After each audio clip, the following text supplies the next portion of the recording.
Are you after a sturdy wallet that can take a hyper beam, look cute like a Gardevoir, and be slim like a Sudowoodo? Well, I got you covered. Introducing the Ridge Wallet. A slim, sexy way to carry around your cards and cash. I've used the Ridge Wallet for over 69 years now. The Ridge Wallet comes in a variety of styles to suit your everyday needs. These are some of the wallet styles I like the best, like the carbon fiber, the titanium, the gold. Really nice, cool designs to make you stand out. They also have some neat products to complement your wallet, like a bottle opener, pens, backpacks, charging, knives, you name it. You can get 10% off your purchase today with free worldwide shipping and returns by going to ridge.com/PIMPNITE. Yes, that's right, ridge.com/PIMPNITE, and use code PIMPNITE. Link in the description of the video. Cheers, Ridge, for the channel sponsor. What's up with you? For today's video, we'll be full strongest baby Pokemon team. I'll be specifically looking at the defensive stat and a 3-stage evolution like Aron. Now, people, this is the very final stat. I've done all of them for the baby Pokemon team, so I don't know, maybe we could do a combined of the best out of every stat. Let me know if you'd like to see that. And without further ado, let's get into these battles. Thank you to everyone that did rock up to my 24-hour live stream as well. It was absolutely awesome, and really had a good time. I was very, very sleepy towards the end. All right, this is a battle on the Wycon. This is against Juan, and we've got a Ferrothorn versus my Aron lead. Now, this Aron is going to be based around the defensive stat because we're going to be running a body press set. So I've got body press, iron defense, rest, and sleep talk. I've got item as the Everlight, and I've got the ability as sturdy. I've got max health, and I've got max special defense, careful nature, all right? You've got to be very careful against this Aron. So I'm going to be setting up a iron defense here against the Ferrothorn. Ferrothorn is going to be setting up some entry hazards. So, your typical Ferrothorn there. I've never ever seen one of these in my life. Now, I was also thinking another idea I could do, maybe the lowest ones. So that's another idea I could actually do, like the lowest ones of a 3-stage evolution. Or I could even do maybe middle evolution. I'm not sure. Let me know if you got any cool ideas there, just throwing some thoughts around. So I'm going to go for a body press here on the Ferrothorn. It is going to drop it in one shot after all those boosts. Ferrothorn does have the iron barb, so that's going to do a little bit of damage to me. But a nice start to the battle there. Ferrothorn basically set up all its spikes and sacrificed itself. Next Pokemon is going to be Katana. I was like, uh-oh, this is not good. Now it's going to be going for a Leaf Blade here. Thank goodness it does not hit me with a critical hit. It also had Life Orb there. That would have done that would have easily taken him out if that was correct. I'm going to sit on top of those scissors. Ouch! And that is going to take out the Katana. So 2 Pokemon down. So a nice start to the battle here. Now the next Pokemon I got coming out is going to be Copperaja. So Copperaja, I mean, I can hit this thing pretty hard. However, they are going to go for a Dynamax. And so far, we've got like a Steel-type Pokemon team. So this is going to actually be G-Max Copperaja. This thing is going to be very, very tanky. So I've got my, like a lot of defensive boost, so he's going to do a lot of damage. I just wasn't sure if I'd be able to take it out in one shot. He's pretty thick. So going for the body press again, we've got the Copperaja going for a max knuckle here. So I'm assuming that's coming off something like superpower, and that's going to boost the Copperaja's attack stat there. I just went for body press on Copperaja, and it dropped the big elephant in one shot. A tiny little Aron has dropped a massive, huge, humongous elephant.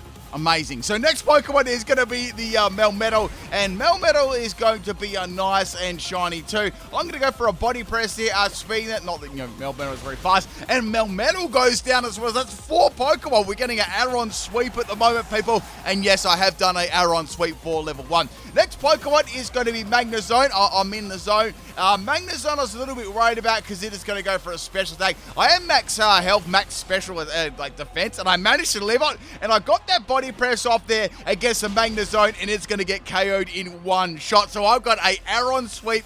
All I've got to do is take out the last Pokemon.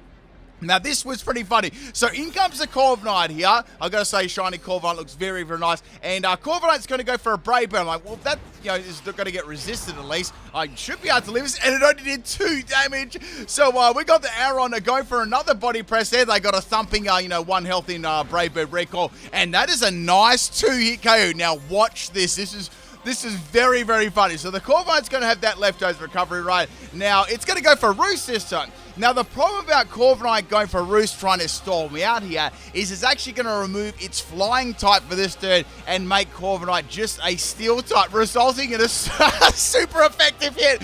And Corviknight is going to go down like a stone and a salty baby bottle there, people. What a wonderful battle to start off this video. I hope you really enjoyed it. Let's get on to battle number 2. If you like the video, people, make sure you do hit that like button. Let's get on to this battle. This one is against Brawl Boy, and we got a Flapple lead, man. Imagine getting beaten by a body press Aron. A body press Aron. Now, the first Pokemon is going to be Flapple, and it's going to be versing my Metang. Not my Metang, my Beldum. Sorry, we get a little bit forward there in the evolutions. This is a Choice Spec set. Now, we've got a Body Press Pokemon on the other side of the field this turn. So this Beldum is a special attacking set. It's only got one special move, and that is going to be Steel Beam. So firing the beam right out of my eyeball there on the Flapple, doing excellent damage, almost dropping in a one shot. That was a solid performance. Now watch this. This is interesting. A ripened Flapple with eject button only on PIMPNITE channel. What does that mean? You eject twice? Like you come in and come out again?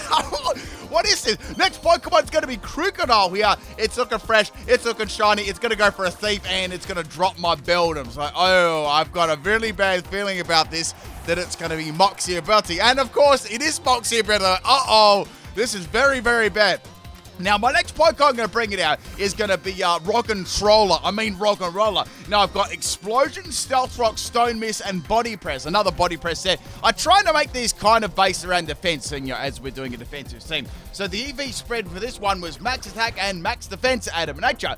So, go for Body Press on the Crocodile there. Thief hits me really hard due to the Moxie. Unfortunately, Body Press doesn't quite do as much as I would have liked there. Now, I'm going to be swapping out my Pokemon here because I don't want to give this thing another boost in attack. That'll be very bad. And I'm going to go into Rhyhorn. And Rhyhorn takes that very, very well. I'm running a Max Health, Max Defense set. We got Rest, Roar, Sandstorm, and Horn Drill. So what I'm going to do here is I'm going to go for the Roar because I want to get rid of Crocodile's attack stat boost set. It's very, very dangerous. Payback's not going to do too much there, and Crocodile is going to fly out of the battle. Next Pokemon to slide in is going to be Marowak Alola, and it's going to be blue, and it's going to be using a nasty, nasty plot, and it's going to be a special attacking set. So I'm like, okay, this is very, very bad as well. Now, I actually went for Roar again because I really didn't want to deal with this Pokemon because I only had Horn Drill and Sandstorm, so I wasn't really doing much else there other than being a Meechum. So in comes Klinklang. Now, Klinklang, if it's got a Steel type move, it's going to be very, very scary.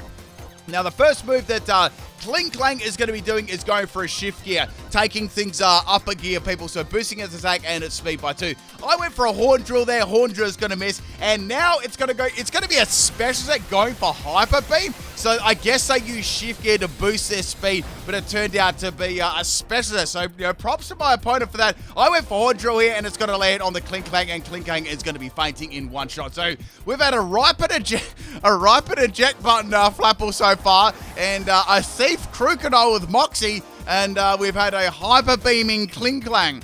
It's very interesting stuff right here. Some pretty cool stuff. So in comes Clefairy. It's going to be going for a Icy Wind there. Now, Icy Wind will do a lot of damage to me and take out my Rhyhorn. So it was all good. Now, Rhyhorn was Max Health, Max Defense, Impish Nature, Lightning Rod, and Everlight as its abilities and items and EV spread. I'm going to bring back in the Rogue Controller here. Clefairy is going to go for Protect. And now, I got to say, I was very, very close to go for Explosion. I would have been so salty if I went for Explosion and the Clefairy went for Protect. It would have been, just I could have rage quit there. No, I wouldn't have rage quit, but it would have been very, very, very salty. So the Clefairy is going to go for an Icy Wind, and that's going to almost hang me out. Gets very, very close. So I got a free Stealth Rock up there, and I got a free Stone Mist. Now, that is a thick Clefairy that has to be Max Health and Max Defense. So I've got Custard Berry as the item, and I got the Explosion up. I was very, very thankful that Clefairy didn't use Protect there because I would have hit the Explosion against the Protect. And Clefairy's going to live that one, and my Rock'n'Roller is going to faint. But a pretty good performance there by little Rock'n'Roller. Clefairy went for an Icy Wind, but, obviously I was already fainted by the time it fired off its Wind of Ice. We're going to bring in Honedge here. This is a pretty cool set. We got Power Trick, Shadow Sneak, Gyro Ball, and Sacred Sword. What Power Trick does, it swaps the defense stat and the attack, and I've got max defense of this. Now, its defense is a higher stat than its attack, so I thought it'd be pretty cool. Plus, we're using a defensive stat team, so I thought it'd be very appropriate for this video. So I got max health, and I got max defense, Impish Nature, Power Trick, Shadow Sneak, Gyro Ball, and Sacred Sword. Ability is obviously No Guard, and item is going to be Everlight. Now, Clefairy is going to use Protection. It's good to use Protection, and Clefairy is obviously not going to take any damage. So I almost was going to go for a Gyro Ball here. I just went for Shadow Sneak. Unfortunately, even with the huge amount of attack that it now has, Clefairy still managed to live, with obviously its resistance there and its boxes. It's definitely like max health, max defense Clefairy. So very, very bulky sort of set running here. I went for a second Shadow Snake there, and Clefairy is going to faint. So that's good. It's good to get rid of the Clefairy there. I was very happy about that. Now, we still got that Marowak. We still got Crocodile. We still got Flapple. So in slides Marowak again. We know that it's a special set. Well, we think it is. It used Nasty Pod. I just went for Shadow Snake. That's my best option here. That does, nothing. And then it's a Zoroark. It's they got me good with Zoroark. It's a very, very nice performance there. Zoroark is going to come in there in a shiny purpleness and use a Night Daze, and taking my Honedge out in one shot. Its special defense is utter garbage. So I didn't expect to live that one. Now, the Zoroark is going to have the leftovers as the items. Okay, maybe they've got, Substitute or something like that. I know they've got Night Daze now, so okay, let's go into Dust Skull, because this is a weakness policy set. So I've got Trick Room, Destiny Bond, Poltergeist, and Revenge. Now, I know that Revenge can be turned into Max Knuckle, but first things first, I want to get the Trick Room. Go. So I took a risk here. I thought that it may use Night Daze, and I could actually get faint here, but the Zoroark is going to go for a nasty plot. So I see what they did there. It was pretty clever what they did. They skies the Marowak and the Zoroark together. Both of them had the nasty plot, very, very, very smart stuff right there. Now, we've got the Dynamax option to go for now, which would be pretty cool. I can go for a Max Knuckle. Now, I still could get bodied by this because, Zoroark does have a lot of special attack, right? And Night Daze, he's going to do a lot of damage.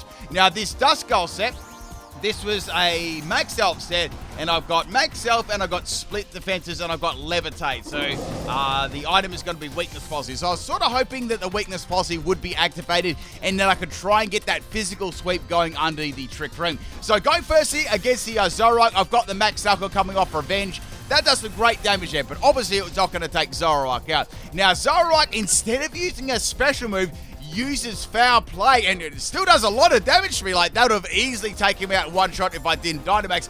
But it actually, it's not, and it didn't miss, doesn't have a chance of missing Night Daze either, but that is going to activate my weakness policy also. So I guess I got what I wanted in the end there, but just from a different sort of move. So I'm going to go for a second Max Knuckle here, and that has put Duskull at a thumping +4 in attack. So I'm going to be doing some very, very good damage here.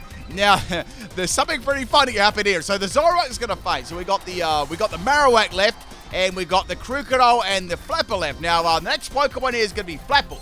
So I was like, okay, they're just sending this in to sack it off, right? Fair enough. Flapple's going to take a bit of stealth or damage.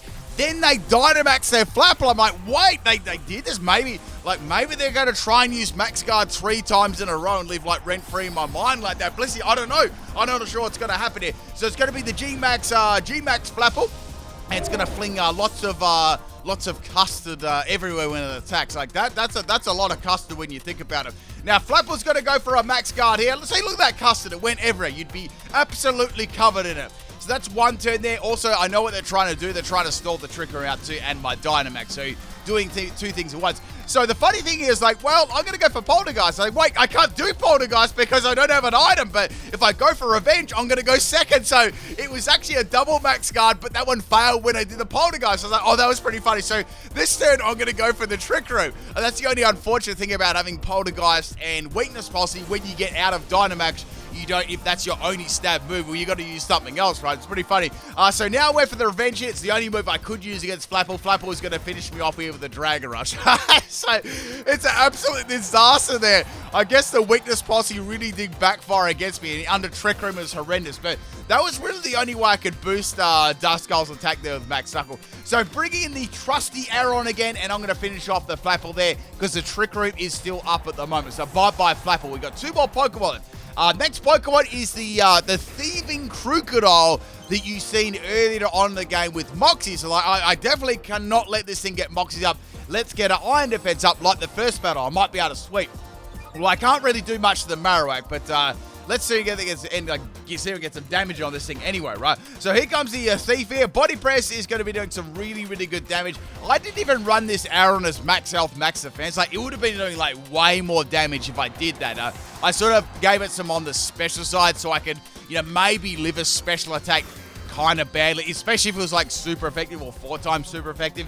However, the Marowak is going to come in here. It's going to be a Physical. It's going to go for the Earthquake. I can't do anything. All I've got left is Body Press here. What I tried to do, I tried to Iron Defense stall them. What I was going to do is just try and get those up and then go for Rest and Sleep Talk, try and stall it, like scum them out to the timer, but I never was able to get the chance there because the initial Earthquake did so much damage to me. And that is the second battle there, but thank you for the battle. What was the opponent's name there? Your Brawl Boys, thank you for the battle. A very interesting, ripe and eject button set there. That really was a very powerful play. Let's get on to the third and final battle. This one is against Mr. Guzzler, and this is a pretty cool team as well. Now, once again, if you do see a theme team in this battle, let me know here.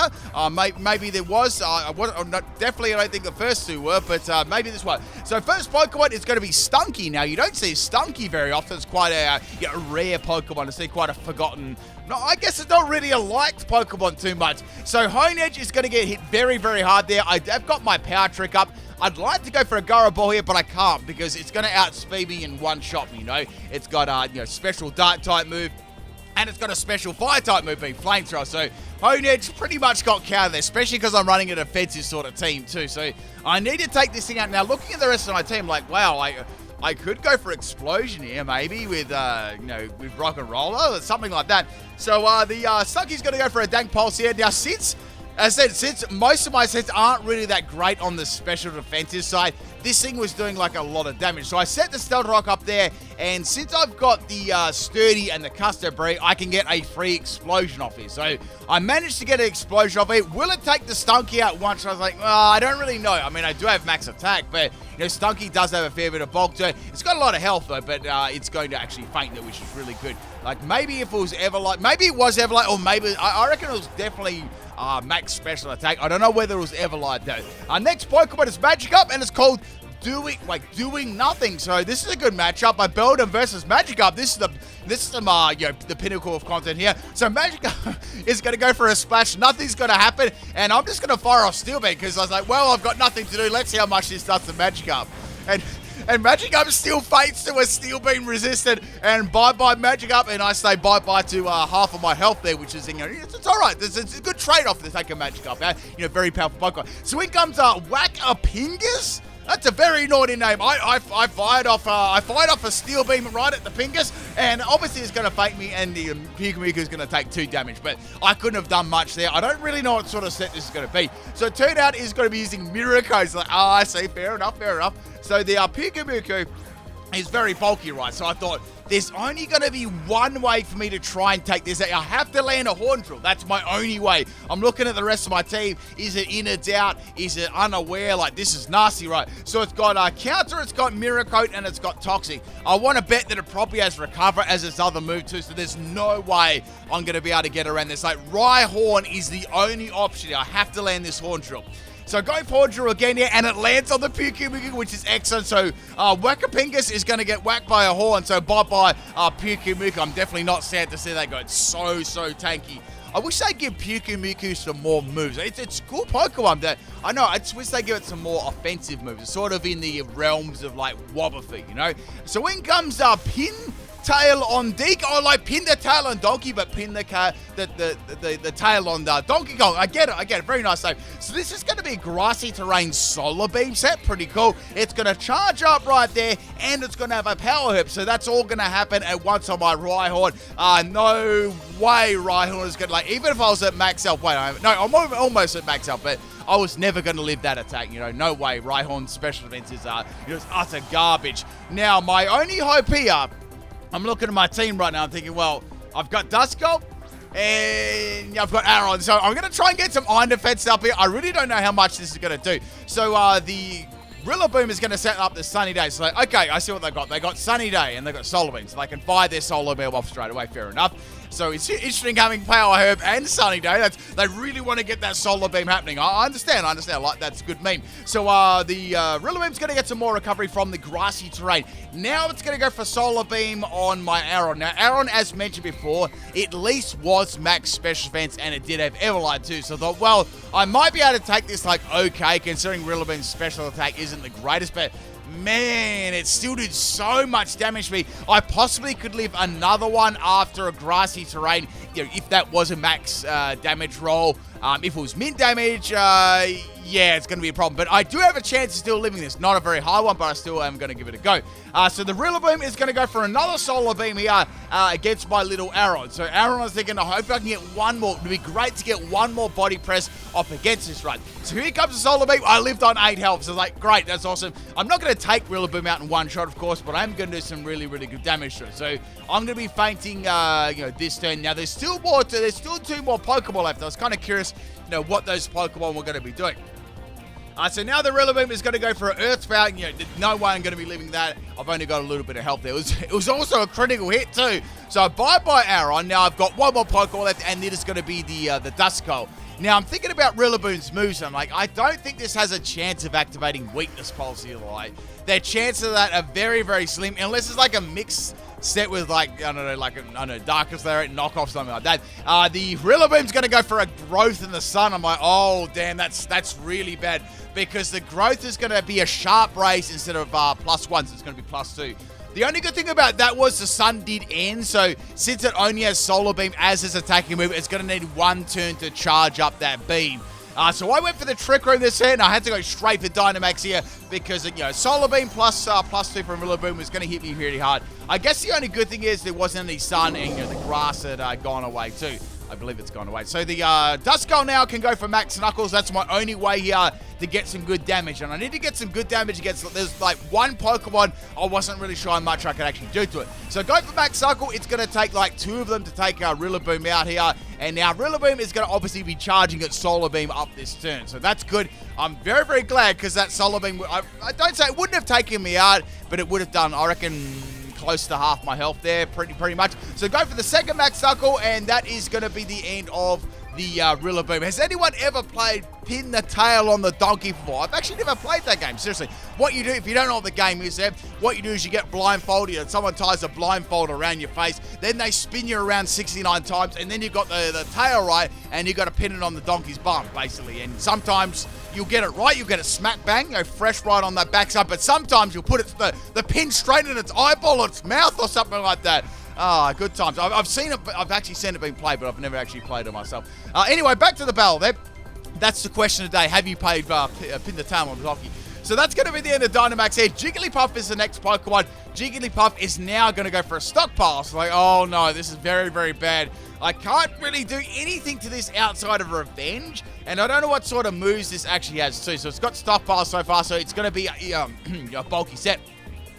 So it's got Stockpile and Screech. I'm like, oh, this is very bad. Like, what sort of... It can't use a normal type move. That won't affect me. Like, what is it going to use? So I went for another Revenge here on the Jigglypuff. I know that I can take it out eventually, and now Jigglypuff is going to go for a Self-Destruct. So clearly Jigglypuff didn't have anything to do against my Duskull. I want to go out on a limb and say they probably had, like, Swallow or Spit Up as their other moves. So I think they just did that to drop my defense and swap their last Pokemon in here, which is going to be Melon Hugging.